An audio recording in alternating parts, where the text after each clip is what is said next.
Well, welcome back to the Ministry Without Hating It podcast, a ministry of Odyssey Haven coaching and counseling dedicated to the pursuit of answering the question, is it possible to do ministry without hating it? We have a theory that it just might be. Hey, I am back. I am Chad Garrison. I'm here with my friend, Brenton Hill. Brenton, how you doing? I am well. What do you want me to say here? Because I can insert anything you want. Literally anything. Why don't we do the kickoff questionnaire with you? All right, let's go. It's just, Brenton, how do you like your eggs right now? Scrambled. Okay. All right. Interesting. It's kind of depending on my mood. Well, That's where I go with mine. And listen, we talk about this with our guest on today's episode. I did not pull this out from anywhere and just nowhere. I am not that great at improvisation. I'm probably like more of a C when you come, on the grading scale with improv. I don't know where you land on that. It depends on the day. If I've had enough coffee, that's right. I could go. It's a big pendulum from A to F. Or how tired I am. Yeah. I understand. Like, just catch me on Sunday afternoon. It's a fun time. Right. Well, so today's episode, we get to sit down for a conversation with our mutual friend, Pastor Dustin Black. He is a pastor. He's a police chaplain, super involved in his community, and more recently, a forestry firefighter. Our very first one of those on this show. And so super excited about that.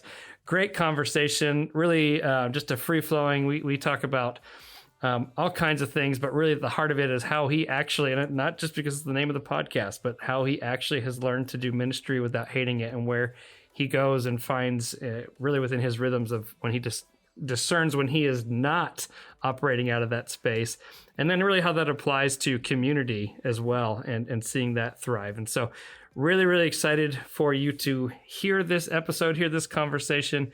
And so, hey, why don't we get to that? That sound good? Sounds good. All right. Well, without further ado, we hope you enjoy our conversation with Dustin Black.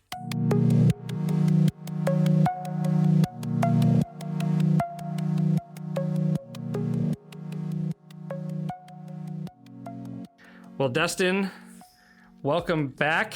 Or two. Whichever one you want to say. Yeah. Welcome to the podcast. It's good to have you. Thanks for having me. All right. So I have to set this up. I'm glad I finally made the cut.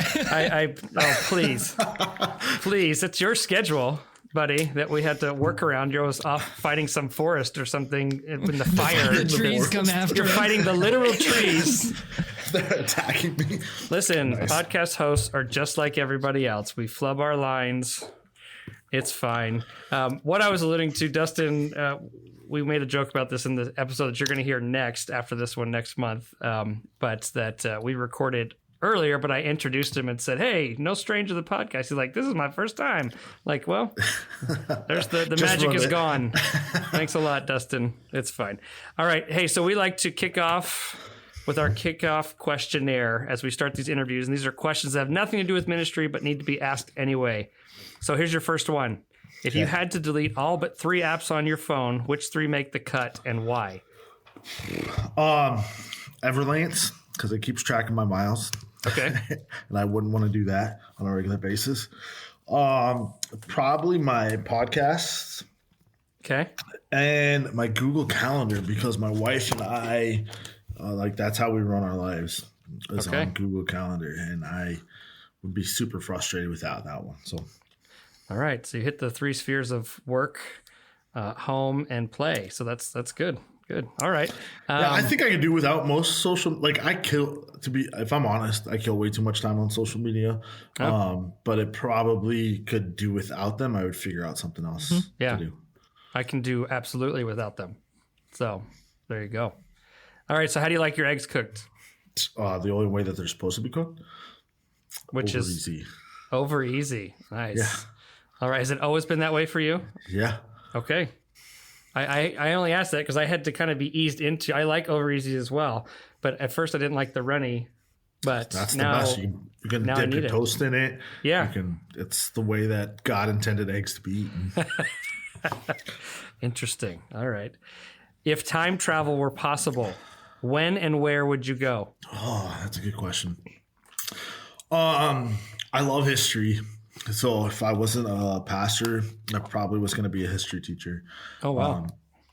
But I like So I love stuff like right before the Revolutionary War happened. Just the thought process of kind of our early founders and things like that. I think that'd be awesome. Just go have those conversations, especially with the knowledge that we have now of our current country, to be like, do you guys see this going this way?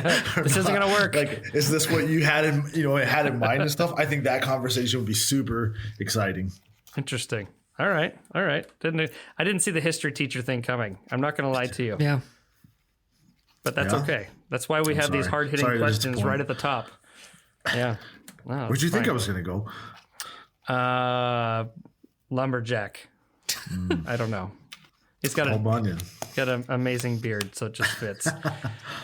All right. What's the best perk you've ever enjoyed at a job?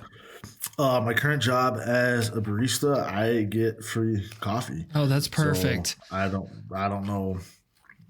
Or I get to buy beans at cost for home. So oh, nice. It doesn't get much better than that. Okay. All right. What are you reading and or listening to right now? Podcast. I'm actually listening to one again, out of my sphere until recently, but it's called the Hot Shot Wake Up. And it's a guy that used to be on a hot shot crew. And he kind of goes through, which it has to do with the U.S. Forest Service. I'm sorry if I'm just assuming everybody. No, that's fine. I appreciate the context. U.S. Forest Service, wildland firefighting. He used to be on a hotshot crew, so he gives this rundown of the current fires that are happening all around the nation. He does stuff like what's happening in Congress and stuff that affects wildland firefighters. Talks leadership. Talks it's just kind of super cool. Again, totally out of my sphere of influence, but we got Hot Shot Wake Up. I listen to the Places We Find Ourselves podcast, which is pretty good. A lot of mental health stuff that has been challenging to me, but also helpful, just kind of in my bag of tools. And then Bema podcast is one that I listen to quite often. And then reading, Asking Better Questions of the Bible, which is by the guy who's on the Bema podcast, Marty Solomon. And then Praying Like Monks, but Living Like Fools is one that I'm currently just started, the Tyler Staton one. And that's good. I also been listening to a Spotify playlist of alternative rock from the 90s and 2000s. Nice. So very well-rounded. All over the place. Yeah. So I'm just curious what you do with your free time. What's that? Yeah, exactly. Okay.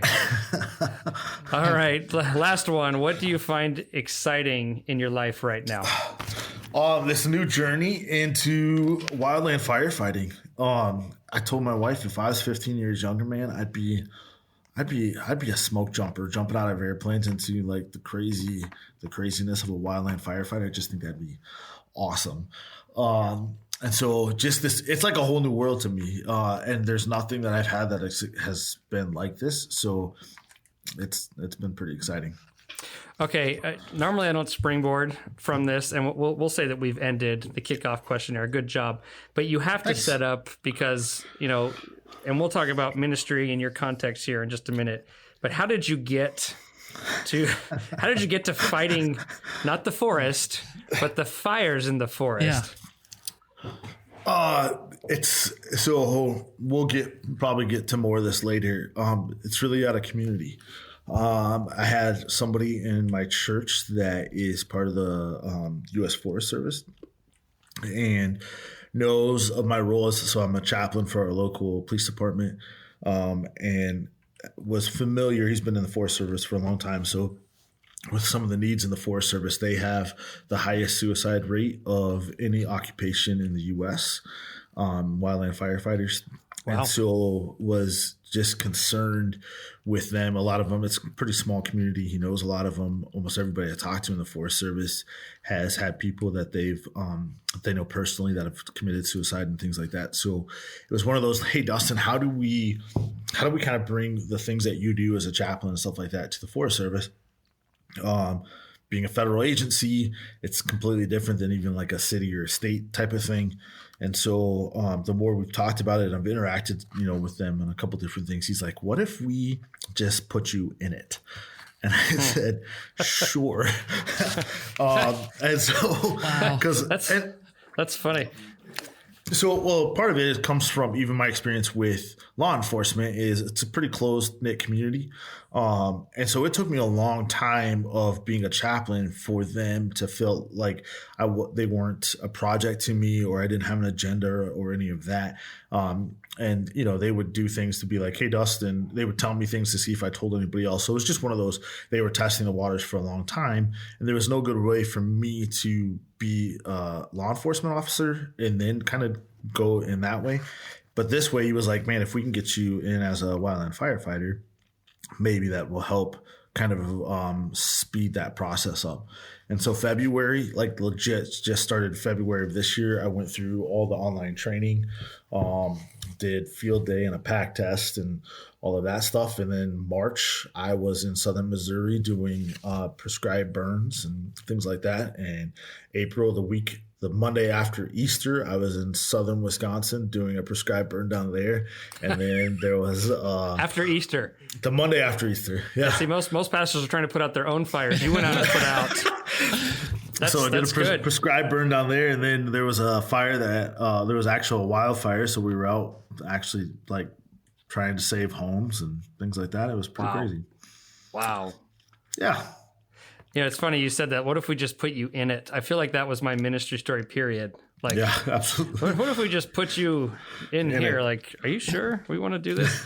That's really cool, though. It's a really unique. I think you've even mentioned, you know, when we've talked, almost like from the inside out, rather from the outside in, and what trust you probably build up with everybody just being one of them.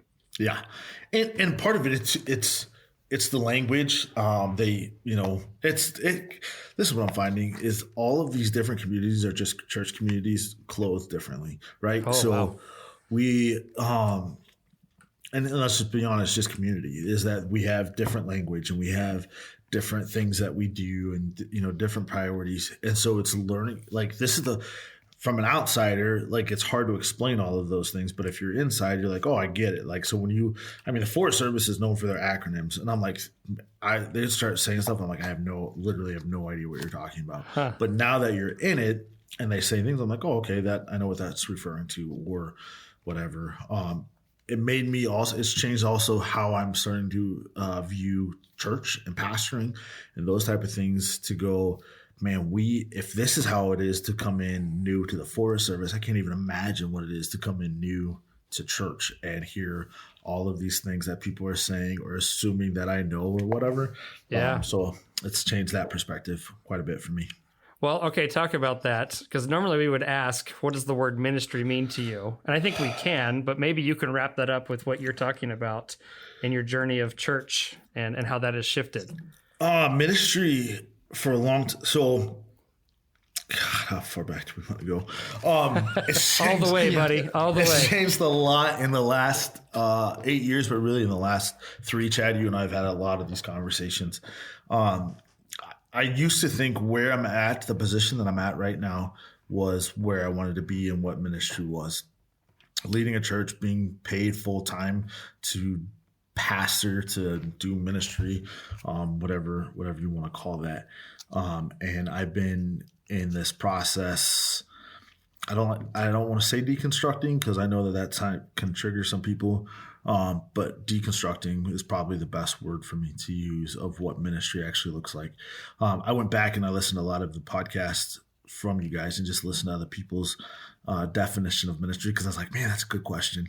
What do other people call it? For me, and this is where I would say your podcast, Ministry Without Hating It. And this is why I would say, I don't know if you can do ministry without hating it, but I think you can use your giftings without hating it.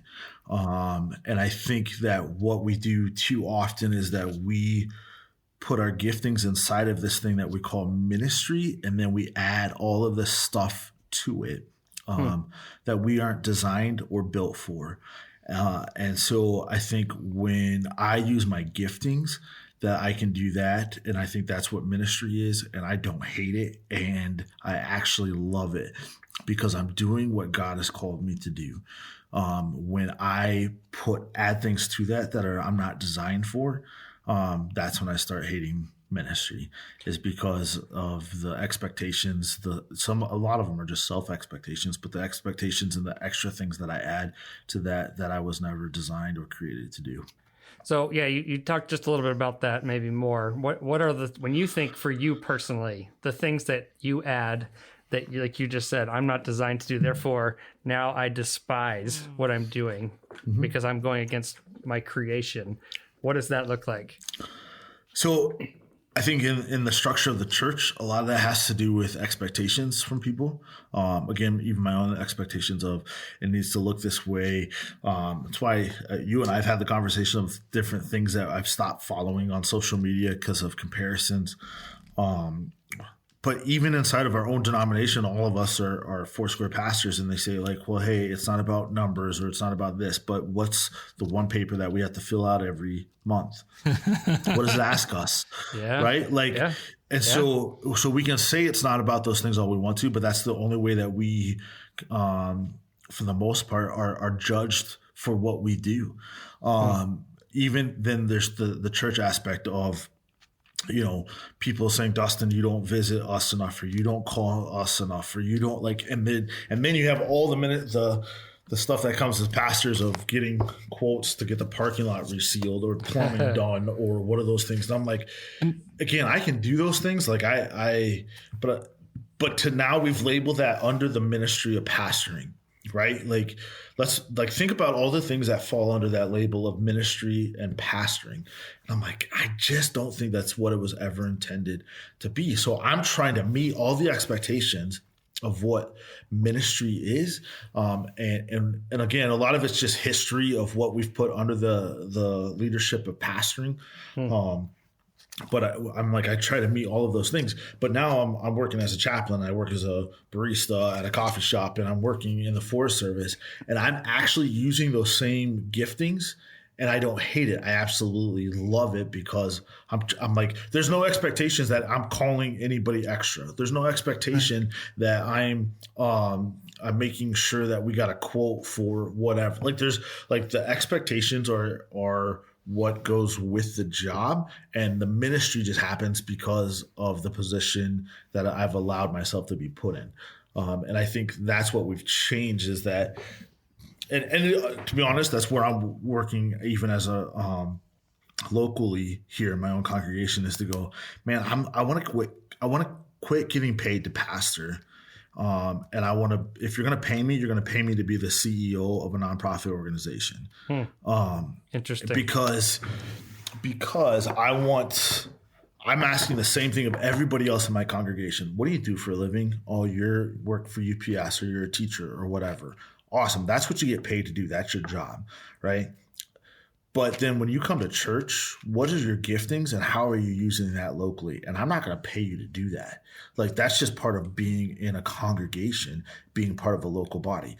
So then why do I expect, and again, I want to be careful, because I've been doing this long enough that I don't want anybody to feel the convict. Like, this is not to guilt anybody else. This is just my own journey that I've been in. Sure. Is I want to be able to stand on the same level and look people in the eye and say, I'm not getting paid to do my gifting either. I'm getting paid, again, because somebody has to make sure we have insurance. Somebody has to make sure the parking lots are getting plowed. Somebody has to make sure that these things are being taken care of. And I'll do that. Like, I have no problem doing that. But if I speak on a Sunday morning, I want to do that because that's my gifting. And I feel like I need to share that with the local body. If I'm leading worship, if I'm visiting people, if I'm doing any of those things, it's because that's who God has created me to be. And I'm using this as part of my giftings with the local body. It's the same expectation that I want to put on everybody in our congregation. So if I'm hearing you correctly, you're saying that ministry is not necessarily the vocation, right? That's the overflow of who God has created me to be, the giftings that he has given me. My vocation is the job description. Right? Yes. Is that right? Yeah, and we marry those things too often. And that's why I think we say, can we really do ministry without hating it? And I'm like, well, not in our typical context.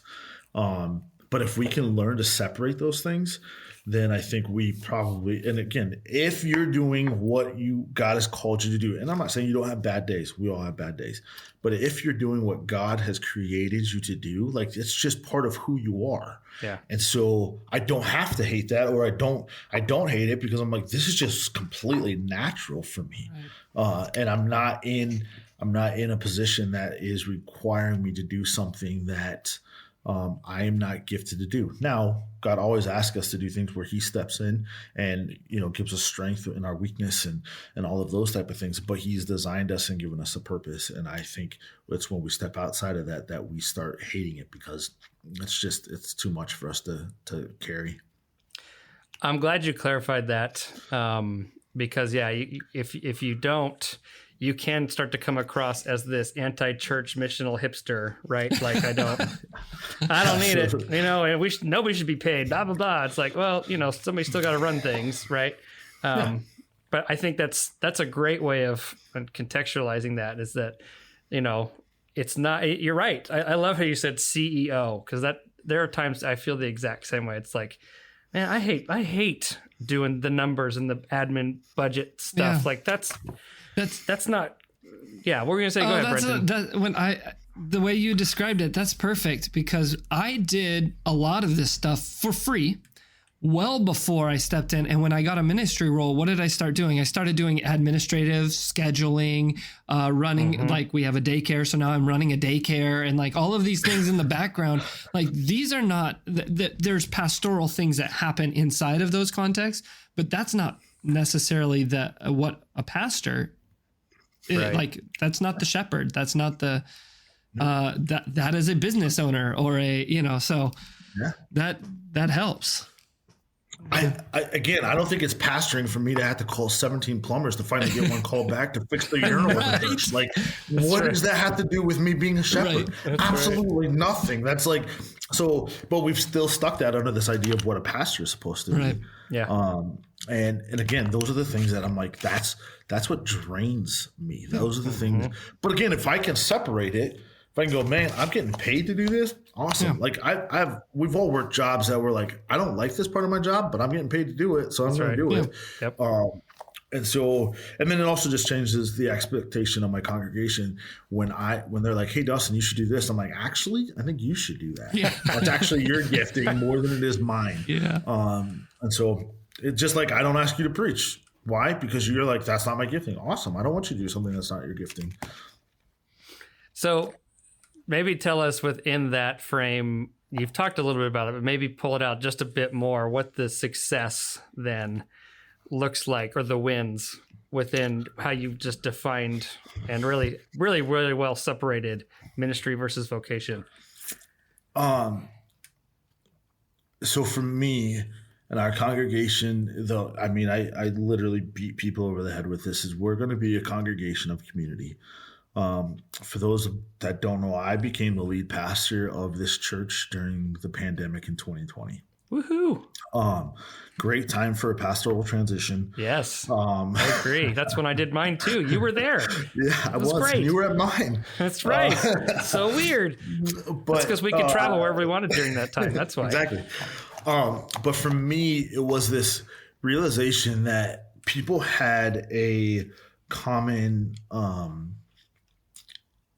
practice of coming to church on Sunday morning, but they didn't really have community.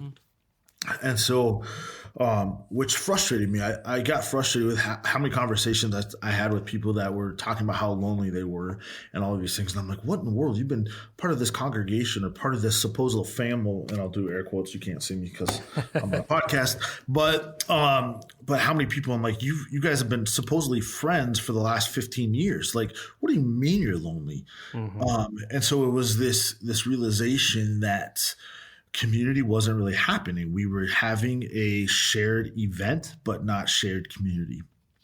And so for me, the last 3 years has really been this push for community to say, so for instance, I actually had this conversation in my staff meeting last week. I was asked, well, what about connect groups, Dustin? I'm like, to be honest, connect groups are actually supposed to fail. And they're like, well, what do you mean? And I said, because if in the modern idea of what a connect group is, I said it's just become another church service that people show up to and leave.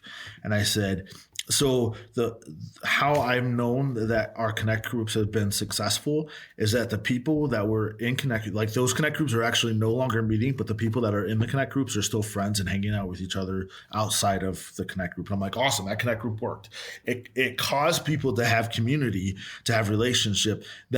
So now the church can remove itself, the church in the typical sense of the church can remove itself from having to facilitate what that meeting looks like to now you guys are just having in essence, a connect group by yourself, and we have nothing to do with it. It's not even, we can't even really quantify it. All we're looking at is, yes, these people are connected with other people that would call Grace Foursquare their community.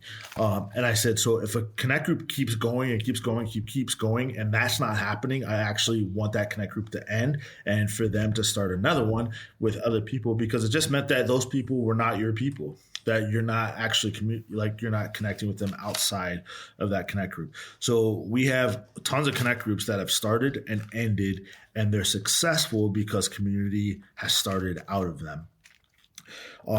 And so for me, that's the hard thing. Like, I have to constantly remind my staff and other people, leadership in the church, but I have to constantly keep reminding myself, because I go back to numbers, right? Like, that's just what we do.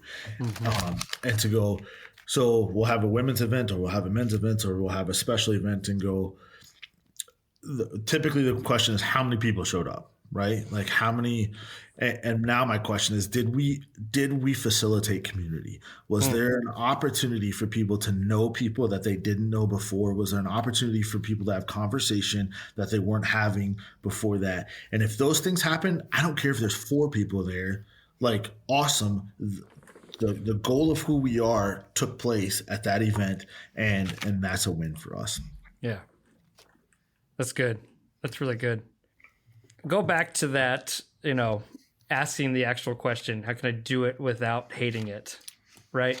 And take it into perspective of what you just said, and even your, defining wins and successes. Right. And I mean, maybe pull those together, and how does that actually look for you as well? Well, again, if I'm going to do ministry by the typical metrics of what ministry is based, I'm going to hate it. There's no way I can't, because there could always be more people. There could always be more money. There could always be things I'm doing better. There's always somebody else out there doing it better. I've said this 1,000 times. Like, we are not a cool church. We just aren't. And there's people in our own community that do better worship, that speak better, that do all of these things that traditionally are what is a church is judged by. And we're not cool. And I even tell people, like, man, if you want a cool church, like, there's lots of cool churches, right? Especially now since the pandemic, that put their stuff online. Wait, like, if you just want a cool church, like, don't follow ours. But if you want a church that actually wants to have community and is like, that's who we are, and that's what our vision is, and that's what our desire is, then maybe check us out. But you're not going to feel any pressure from me either way. But for me, so that's what helps to me separates ministry without hating it, is the fact that I don't have to, how many people show up, or if things are successful in the typical sense or not, has nothing to do with me. That's good. What does have to do with me is I have to be the person that helps facilitate those things, to go, hey, let's try this. I throw out ideas and things like that. I'm the one that cancels a lot of ideas, because it's like, nope, that goes back to who we were before, and I don't want to go back. I want to keep moving forward. And so for me to do ministry without hating it is to go, what are my giftings? What am I good at? Like, what, I'm okay. Like, I'm okay with confrontation. I know there's a lot of people that don't like it. I'm like, man, I'm really okay with it. Probably my wife would tell you too much so sometimes. But so I'm, you don't want to have those conversations as a leader. Awesome. I'll have that conversation for you, and I'll shield you from some of those type of things. And so I do ministry without hating it by just functioning in the giftings that God has given me. Chad, you can attest to, a year ago, I wasn't doing that. And I was to the place that I'm like, screw it. I'm done. I don't want to do this anymore. If this is what ministry is, I actually want nothing to do with it. And so I had to go through this process of kind of separating those things. And I'm not saying I'm there yet or it's perfect, but I'm in a way better place right now than I have been in a long time. So yep, good enough to be on a podcast that's called Ministry Without Hating It. Because I remember we joke around before, and you're like, "No, don't have me on." That's probably why you're just now coming on. If we're going to really get down to it. No, and I mean that jokingly, of course, but I don't. Well, all right. Do this for me, because I think this might be helpful too for some people. Talk about, you've mentioned a little bit about your ministry context and where you're at. Maybe even just the setting, and you can talk about church history if you'd like as well. We know you've been with the church, but more recently become the lead. How have you found yourself then adapting to really just in your leadership, or maybe even in your approach when it comes to ministry and your setting there? So we're in northern Wisconsin. That has snow from October till we got snow this year, even into the first part of May. Oh, wow. How and fun. So we're actually, it is kind of interesting watching that plays a huge impact on how people interact with one another. It's almost like when things are snowed in, everybody just kind of, bundles up and stays home and waits and hopes the sun comes out eventually. But we're even seeing that even in how people interact with one another. It's kind of like, hey, it's snowing, I'll see you in the spring type of thing. We're very Catholic Lutheran up here. So there's this history of the Lutheran Church and the Catholic Church, and people that have overcome's not the right word, but just set a different context for people to understand it. People who've been in our church for a long time still ask me to baptize their grandkids or whatever. And I'm like, you've been in this church for 30 years. You've never seen a baby get baptized here. Like, why do you think? So it's just some of those things, like overcoming those type of contexts. Historic church, like we've been around since 1932. We've had so there's me, there was a pastor before me, and that transition has all happened within the last 8 or 9 years. But before that, the two previous lead pastors were here for over 30 years. And so there's history, there's this idea of what church is supposed to be, there's this idea of how pastors are supposed to pastor. And so when you come in, as I have, and for those of you who know me, those who don't, I'm third generation pastor. So I understand all of that. My grandpa was a pastor for a long time. My dad was a pastor. I grew up going to church. Like, this is all the things that I know. And so there was, and that's why I say deconstruction actually is probably the best word for me of even what ministry looked like, is I had to shift some things. And part of that shift was me even saying the way I grew up, or some of the things I learned in ministry from my own parents and grandparents, were probably not the most healthy.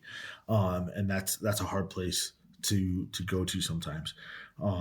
And with that, so I can walk with people through a progression of going, hey, I understand why this is hard. I understand why this could even sound hurtful, because what I'm saying now is that something that was super meaningful in your spiritual walk, something that you feel is even a core thing, we're not going to do anymore.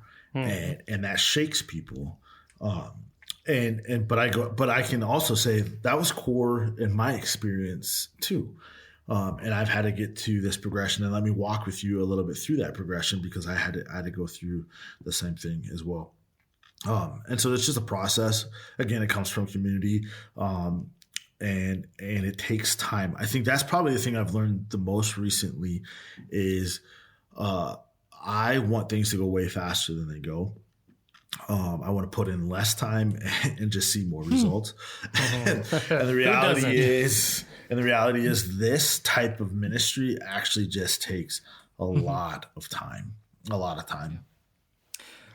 So I'm going to say this. I'm going to preface this. One of the things I've always appreciated about your perspective is that you love the church, but you don't love what the church can be sometimes. Mm-hmm. But you also know and love what the church can become, right? Mm-hmm. And so I've always appreciated that you're not like, well, it's all just got to go. And we talked about that earlier. Like, it was just, no, it's going to do it differently. And, you don't swing one side or the other, but you really do have an even keel approach, even if it doesn't happen as fast as you want it to be. So walk us through then, what's your approach to pursuing what you feel like the church is called to be? I think that starts very personally. Is you have to understand what God is calling you to do. And again, inside your own context and inside of what that looks like for your own, we'll keep using the word ministry, I would say, but really what you're gifted and to go, okay, so if for me to function in these giftings, how would that look in a church? And I'll look at, I'm as I've told you before, I love history and I can read early church history or whatever, but I've even been asking people lately, like, let's just look at what's happening in the church in Acts, what's happening in the church.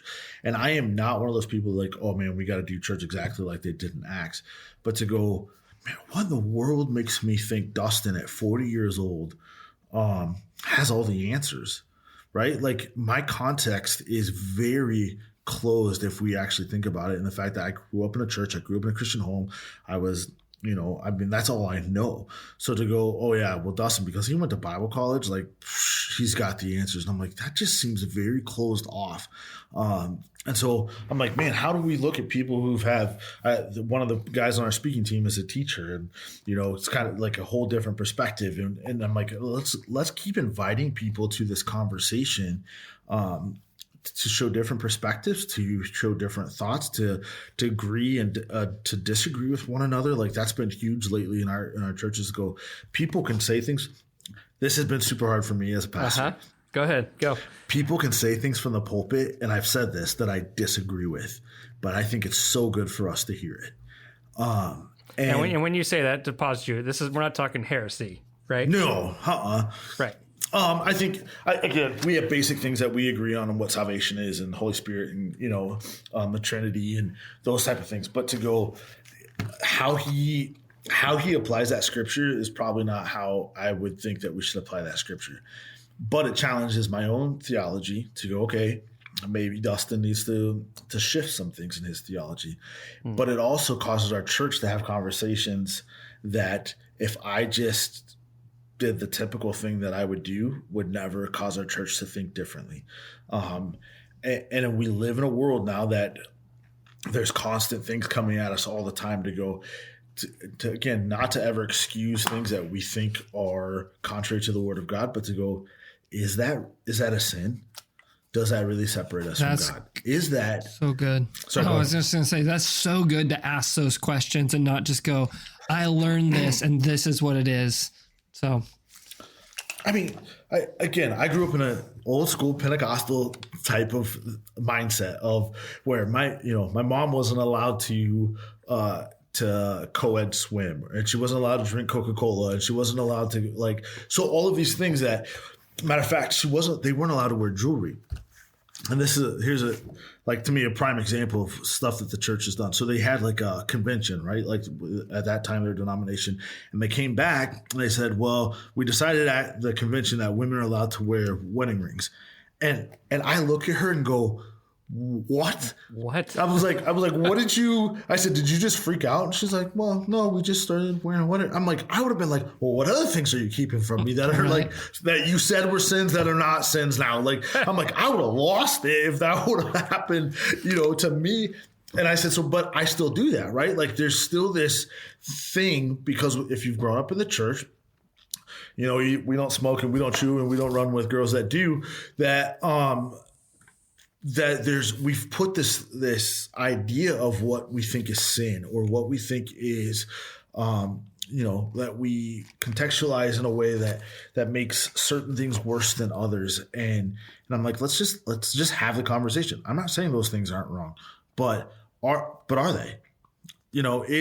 smoking a cigar or, a cigarette or having a glass of wine or whatever, are those things actually sin? Now, are they beneficial? I don't know. Like, let's have that conversation. But do they separate you from God? Really? Is that what does it? Like, do we actually want to look at people in Scripture?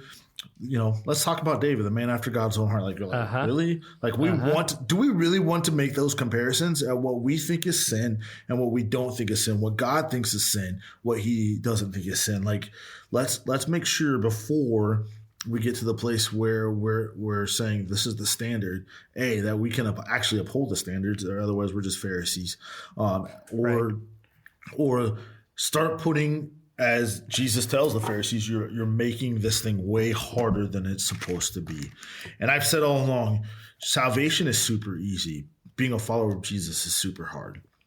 And to me, that's where I want to make salvation as easy to people, for people to find as possible. And then we're gonna challenge each other through community to live for Jesus completely differently. So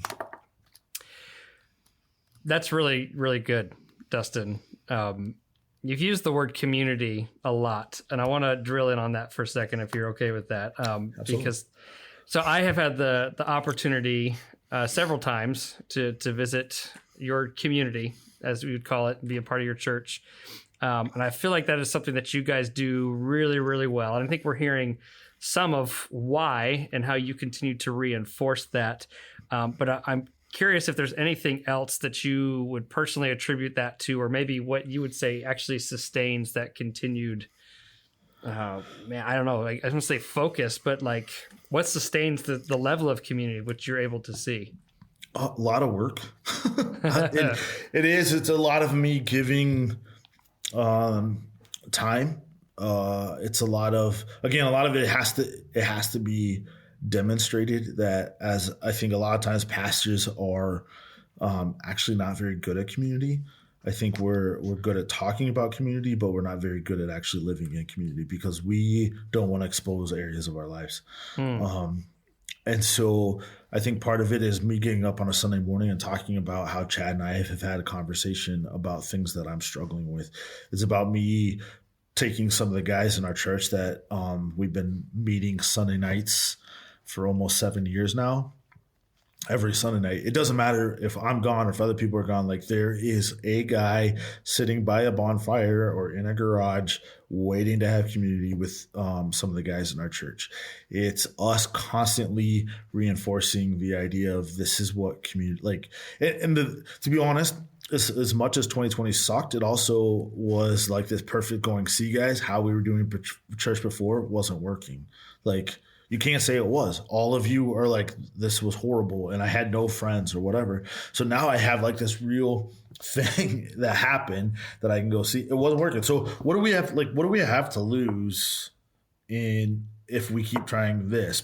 Like, if doing something different, what do we have to lose? Like, it can't be much worse than we were before.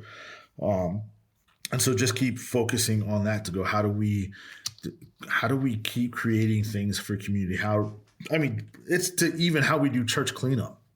We're talking this year about, instead of going, let's have a church cleanup day and see how many people want to go, to start saying, hey guys, here's the things that we need done. How about you get some people and do it? Like, here's a list, and sign up with the people that you want to do this with. Because this is not just my church. Like, this is your church. And if you don't care about it, I don't care about it.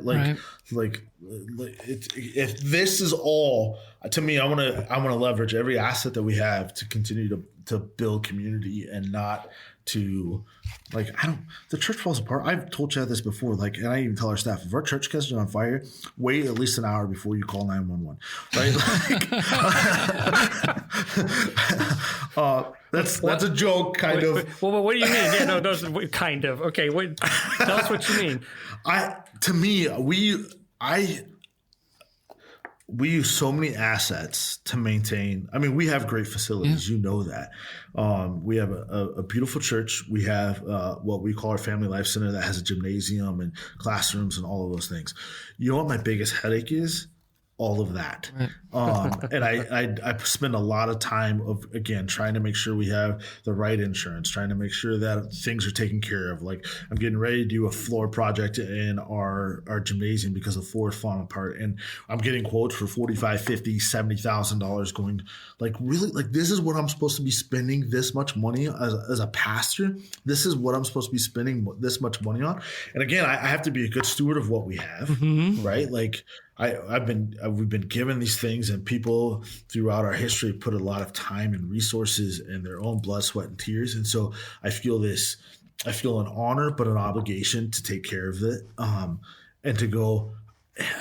How much easier it would be if the whole thing just got wiped out by a tornado, and we actually had to, like, go back to meeting in each other's homes, and the money I get from insurance I can use to, like, help people pay for lunches for those communities, or what, like, I can actually put the funding that we have towards building community and not taking care of buildings.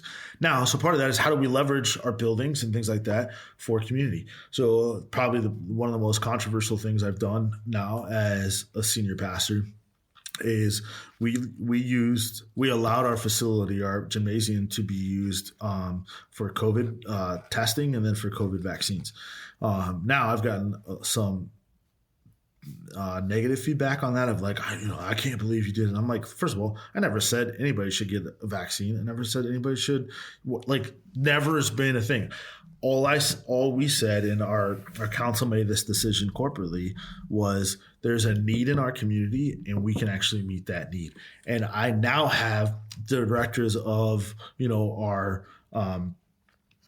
our health department. I have directors of nursing. I have directors of like planning for, catastrophes and stuff like that, contacting the church saying, first, thank you so much, and how do we continue to partner together in the future? And I'm like, again, so I'm gonna keep. I mean, we have a homeschool co-op that meets during the year that has nothing to do with our church. Like, there's people in our church that attend it, but nobody in our church oversees it. It's not even what I would consider a Christian co-op. Like, it's just a homeschool co-op that there's 40 something families in our community that are a part of it. And every Tuesday there's 60 kids running around our gymnasium. And so I'm like, let's continue. If I'm going to take care of these things, then let's continue to use them for more than just Sunday morning or Wednesday night events. Yeah. Like, if I'm going to spend money, if I'm going to use resources, then they're going to benefit our community, which also benefit, like, corporately, like our Rhinelander or Oneida County community, but then they're also going to benefit us in the long run as a community here of this church. I would agree with that, Dustin.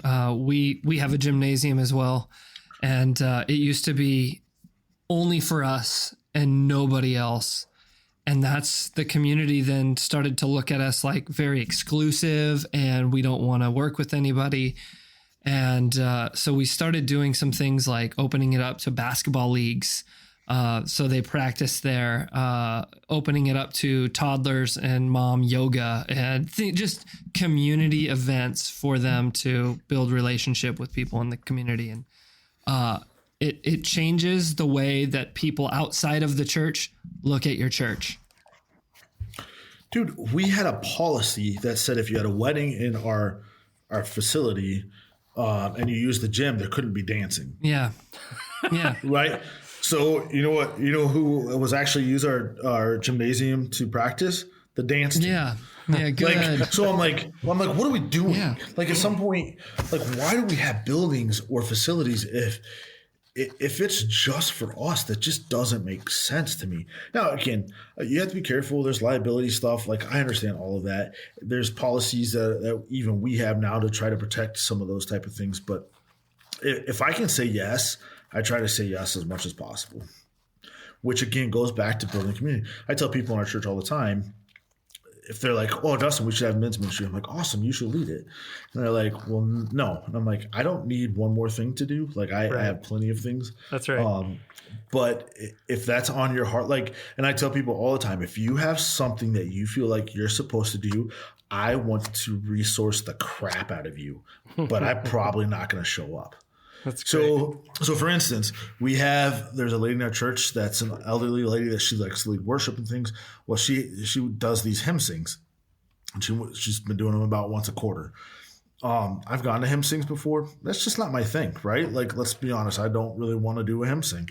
Right. And so she asked me. That was the third vocation I was going to choose for you, was hymn director. Hymn director. So I was way off on all of these things. I mean, I could definitely do it because I know more hymns than most people. You probably do.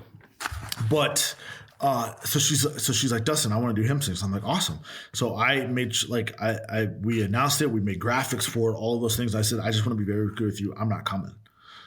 And she goes, what do you mean you're not coming? I said, I already have plans. She's like, every time we have one of these, you have plans? I said, yep.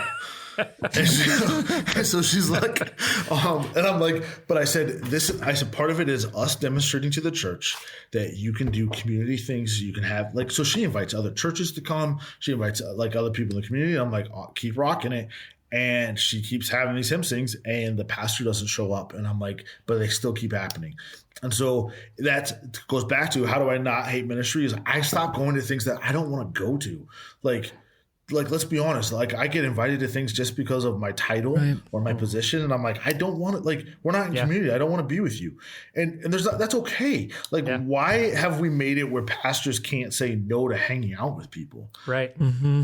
Right. Or doing things out of obligation. I'm like, I don't want to get to that place. We get to be back in that place. We get to be so busy with stuff programmed that we can't have genuine community because of all the expectations, or whether real or self-imposed. But then that robs of genuine community. We only have so much time. Excuse me. We only have so many resources. And so, I'm a dad. I have 3 kids, a 13, 11, and 8-year-old. I work at a coffee shop. I am a chaplain for a local police department. I'm doing this Forest Service stuff. I only have so much time that I don't want to waste it doing things that I don't want to do. Yeah. And not just, I take that back. That's probably not the best way to say it.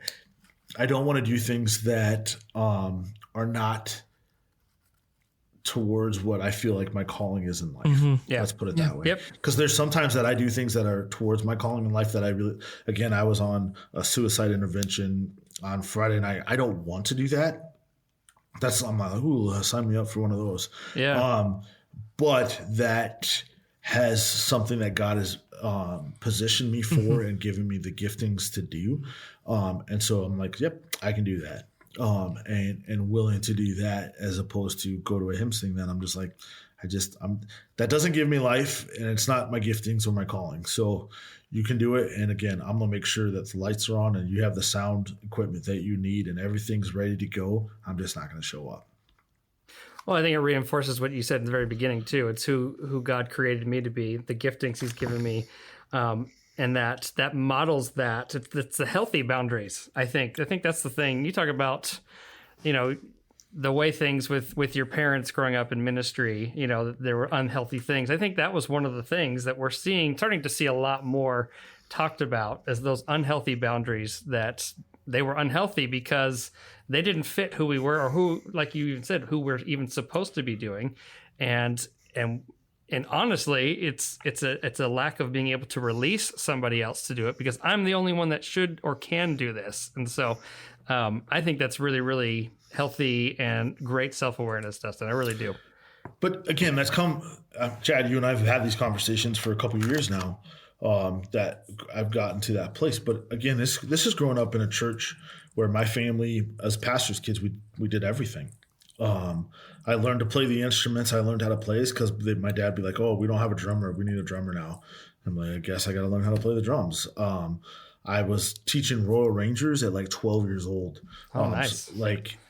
So that's why, even the conversation with one of the ladies at our church that leads worship, she was like, how long we were doing a worship night, and somebody asked her, well, how long have you been leading worship? And she's like, probably longer than anybody else here. And she gave her years. And I'm like, actually, I've been leading worship longer than you have. And she's like, really? And I said, yeah, I led worship for the first time at 12. And so I have 30 plus years now of almost 30 years of leading worship experience. But in the same regard, so I saw, parents burn out, but kept doing ministry out of obligation. I had, because of things that were happening in the congregation, my dad would board our doors at night because of threats and stuff made from church people. Wow. It's because you were leading worship as well. That's probably why. They were like, this is horrible. But so I saw a lot of these things, and I thought that that's how church was supposed to be.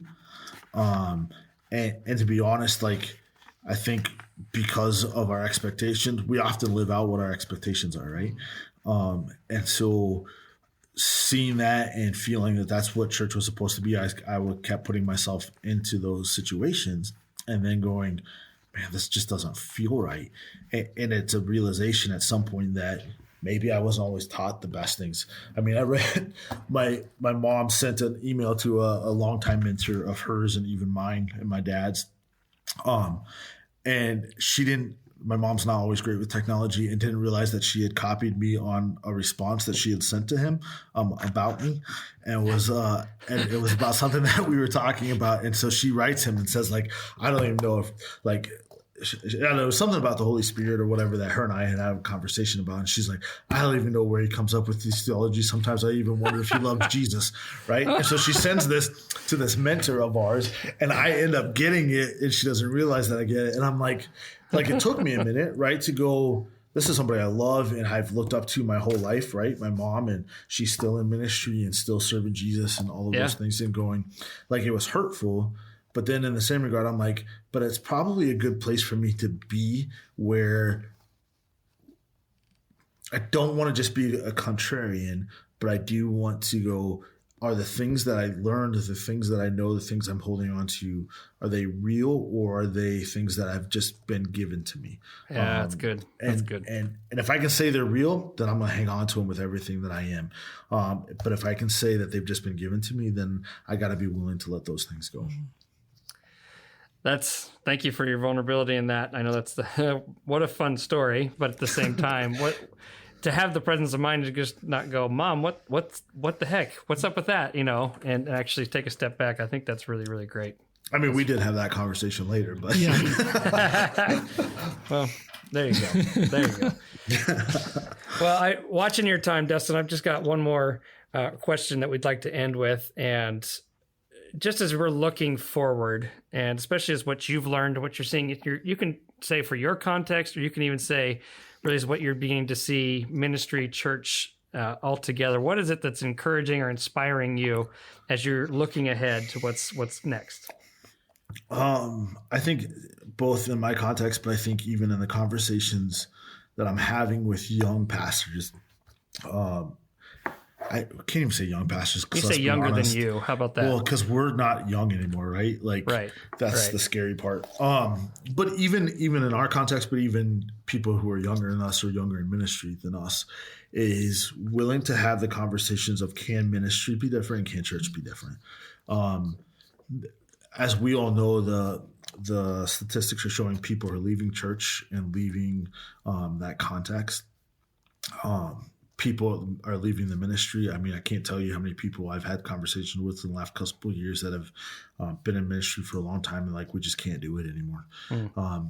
And instead of, I don't know if these are happening corporately, to be completely honest, but I know that they're happening relationally, is that people are going, how do we not have ministry without hiding? How do we have these conversations? How do we encourage one another? How do we walk alongside one another? And so I think the church, which to me means that the church is actually going to probably get smaller, if I'm being completely honest, is that that the church is getting to a place of real community and real relationship. But with that, we are also understanding, like, unlike Facebook or any of these social medias, that, well, look, I have all these friends. Reality is you don't. That we're starting to understand, I have a few people that I can be super honest and vulnerable with. And with those people, I can be real, and I can talk about Jesus, and I can talk about my struggles, and I can talk about how awesome life is, and I can talk about how crappy. Look, I said crappy, so you didn't have to edit me. You've done it a couple times already, but it's I may fine. beep it anyway, just for the fun. Oh man! So people can infer something else. That'd be great. But I think it's causing us to have real conversations, and it's going to take a while for that to become the norm.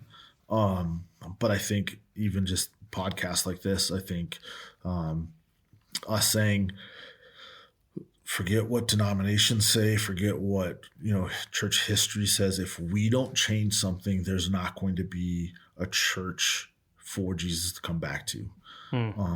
And that terrifies me. And so I want to do everything that I can. And I think that we're starting to see a lot of ministers and a lot of people who hold the position of pastors go, let's at least have the conversation, because it's not looking great. So how do we at least try to do something different to make it better? It's good. That's good. Well, Dustin, I really just appreciate, this. We love your perspective on ministry, and just even, just continuing to just champion what you guys are doing up there in the North Woods. And this has been this has been just refreshing for me, and I know it will be for several others. So I just want to say thank you for being a part of this. It's just been awesome. Yeah, thanks for having me on. Just want to be clear, I still love Jesus. Despite what mom says. Despite what my mom says, I still love Jesus a whole bunch. And that's, if I didn't, I wouldn't do this. Right. Like, let's be honest. Yeah. There's way easier. Like, I'll just go be a UPS driver or something else. But I love Jesus. I love his church. And I love you guys. Like, part of why I do what I do is because I know that there's Chads and Brentons that are still doing it too. And I'm like, man, if they can do it, I can do it. And if they can, if I can help them in any way, then like, let's go. So man, I feel the same. So thank you. Yeah. Thank you. Love you. Yeah. Love you. Until next time, my friend.